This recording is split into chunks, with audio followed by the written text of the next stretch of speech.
Well, hey friends and neighbors, this is Chuck out at Sheraton Park Farms. Welcome back to the farm. So I'm recording the intro after most of the day. Still got a little bit of stuff to do.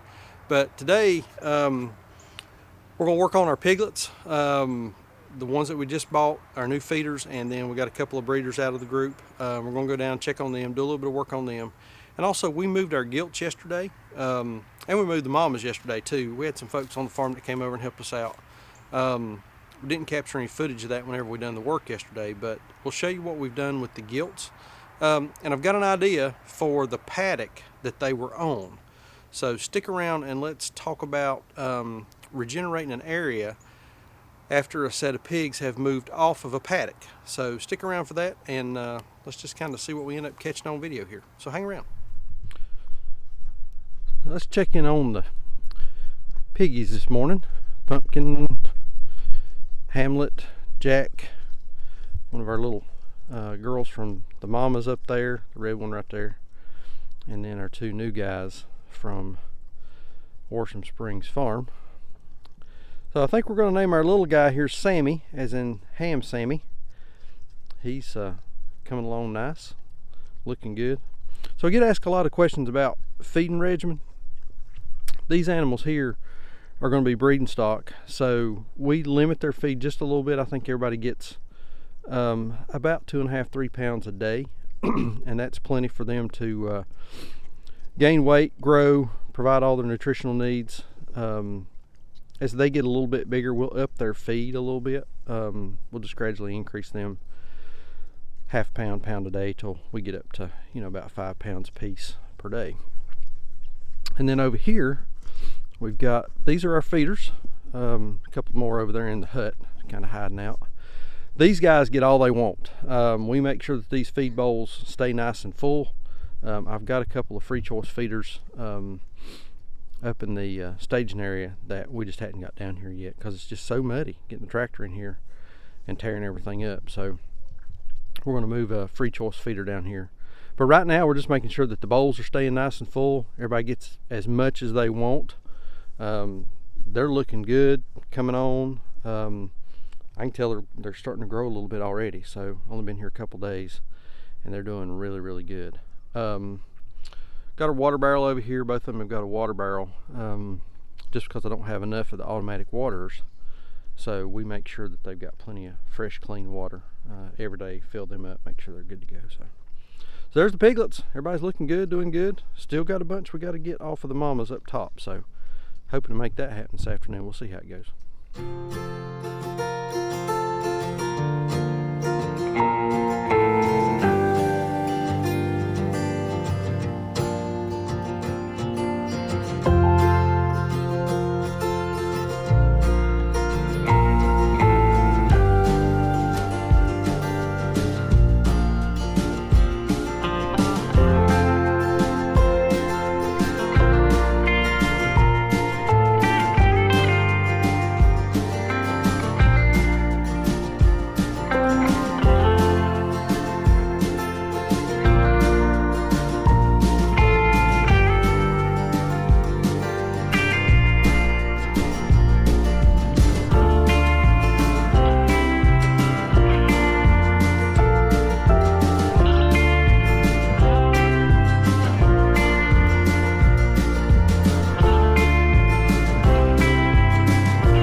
Okay, so y'all will see this video on Christmas Eve, and that's tomorrow from when I'm filming, but we'll be gone to family most of the day tomorrow, and it's supposed to get down to about 19 degrees I think here tomorrow night, and we wanted to make sure that everybody had plenty of good bedding. So had some hay left from where we had went and got these guys and just unloaded it out of the trailer and brought some of it down and put it in their huts. So that should give them a nice cozy place tomorrow night whenever it gets so cold. So we'll make sure they got plenty of feed, plenty of water, all that kind of stuff. So we're getting everybody ready for a little cold weather. So we got our gilt group moved yesterday. Had some visitors on the farm, and David was around all day yesterday to help. So we didn't capture any footage of it because it was just a pretty simple move. 3 of us got these guys moved, gosh, in about 15 minutes.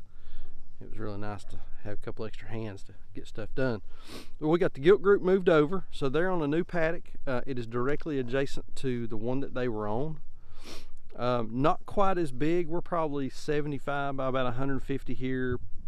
Previous paddock we were probably about 150 by 150, but that's okay. Got them on a good spot here, fresh grass, lots of new stuff to root around in, dig around in, scratch for, and that kind of thing. So everybody here's looking good. But this over here is the paddock that they came out of, and you can see they beat this up pretty good, and that's what we want, and that's what we're going to do today. We're going to come back and we're going to overseed this with some seed that we bought from the feed mill where we get all of our feed. So we're going to overseed this up here, up top, which right here on the flat, not a lot of cover, so in terms of trees and that kind of thing, so that's fine. But we're also going to do some seeding down here in the woods just as an experiment to see how it does. And let me go over here to the line and you can see the difference in where they have been and where they have not. I think we've showed this on some videos in the past, but I mean, this is amazing. So you can see over here on the right hand side of the screen, that's where the pigs have been. Over on the left hand side of the screen is the new spot where they are, and they've only been here about 24 hours, so they've certainly not done much to it. But this area over here where they have been, man, they've really tore this up. I mean, they've dug it up, scratched it up. Looks really nice and fluffy. And so we're going to come back, we're going to overseed this with, I don't remember what all I've got. I think I got some oats, some rye. We'll have to look and see what all we picked up from Eric down at the mill. Question that I get all the time is, how long do you leave pigs in a paddock? And that is the question. I mean, you might as well ask me, how long is a piece of string? We determine how long we leave pigs in an area based on what the ground looks like, and this is what we want it to look like. We don't want it to the point where we're going to get a lot of erosion. If we were to get a heavy rain, yeah, we'd probably get a little wash right here, but we don't want a lot of erosion. But we want them to fluff this up. We want them to, get what's on top. We want them to dig around, root around, and just fluff the ground up. Keep in mind that 10 100-pound pigs is going to do a different amount of damage than 10 250-pound pigs on the same space. So some of it is guess. I'll just be honest with you. Some of it is just guesstimate, but another part of it is looking at the plot of land that they're on and determining when it's right to move them. And this is this may be a little much, but I'm kind of liking this because they've really fluffed it up. There's really no areas that's been left unturned or untouched.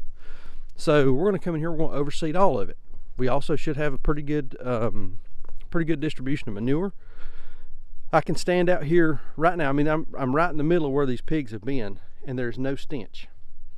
Don't smell a thing, other than just some freshly turned earth. But there's no smell of pig manure or pig urine or anything like that. So this looks good. We're going to come back here in a few minutes. We're going to overseed that. We'll show a little bit of that deal and talk about what we're going to put down. And then we'll just kind of monitor this over the course of the next few weeks. We did get some winter cover, So we've got stuff that should sprout right now. We got some really cold weather coming, but we're going to see how it does. This is my first time doing this where the pigs are at. I've done, well, no, I take that back. I've done that once before. Over where the sheep are at right now, we had run some pigs across that and done a little bit of overseeding. We were ready to move them off. So, but anyway, this is what it looks like. We're going to put a little seed on it. See what happens.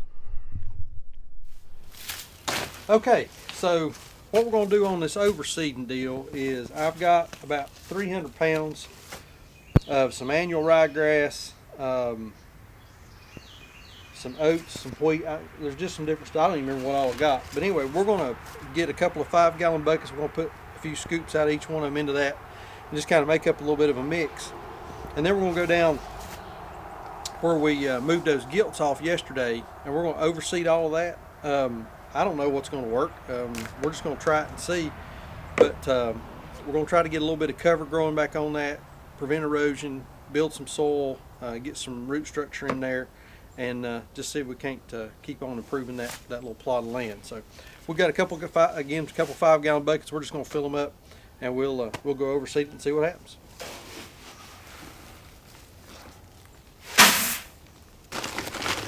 Okay, so what we're going to do is we're going to take some of that mix, and you know, again, it's just a couple different types of ryegrass, some wheat, some oats. I forget what all I bought. This is very non-scientific. We're just going to try to get something growing on this area where these pigs have just come off. Again, just to provide a little bit of ground cover, build some soil, get some root structure in there, and just overall trying to improve the property. So let's take some of this mix, let's put it in the seed sower, and let's run across this thing and throw some seed down, and we'll keep a check on it and see what happens with it. Okay, so I've got this little, I think I got this, it's a Statesman brand seed sower. I mean, it's just a real simple deal. I think I got this maybe at a Southern States. I'll look and see if there's one on Amazon. But it works out real good. I've used it a little bit in the past to sow some seed with, so we'll see how well this thing does.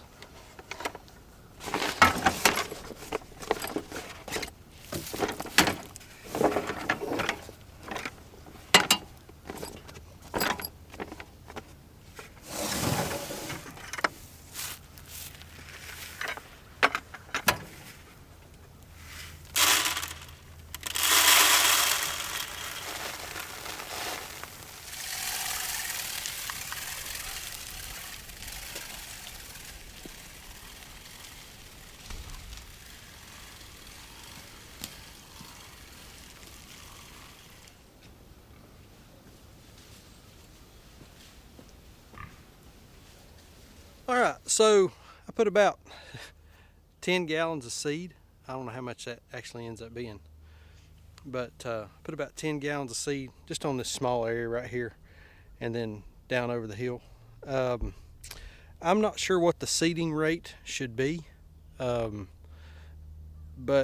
again, this is just primarily an experiment to see what it's going to do, and I didn't want to waste a whole lot of time getting it back down, getting the seed down, because the pigs just moved off yesterday, and I'm afraid if I let it sit for too long without going back and overseeding, that it'll start to get kind of crusty on the top and we won't get good seed to soil contact.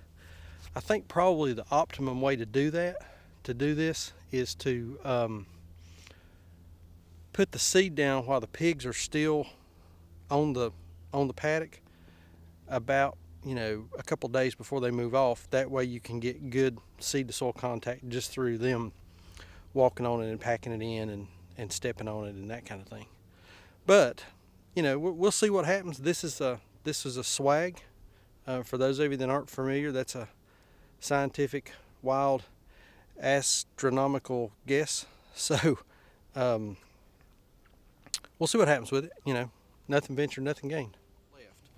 You guys are going to see this video on Christmas Eve. So Son and I wish everybody out there a very Merry Christmas. If you don't celebrate Christmas, we wish you a happy holidays and whatever it is that you celebrate. We wish everybody a happy New Year. I'm going to come back and do another video before the end of the year just kind of a recap on what all we've done this year, what our year has looked like, what we've accomplished, and particularly what we've done on YouTube. It's kind of exceeded our expectations on what's happened to the YouTube channel, and we can't thank y'all enough for watching and subscribing and thumbs up and comment and all that kind of thing. And if you've not subscribed, hit that subscribe button, follow along with us. It's amazing, and we're building a nice community here, and everybody's just been super. We appreciate all the comments and all the interaction with folks. We've met some super nice people. It's been really amazing what's happened. So I'm gonna post a link to a video up here that shows what happens to an area after the pigs have been on it, and you leave it for a little while, and what tends to grow back. If you've not subscribed, again, hit that subscribe button, follow along with us. Appreciate y'all watching. We'll see you on the next video. Thanks.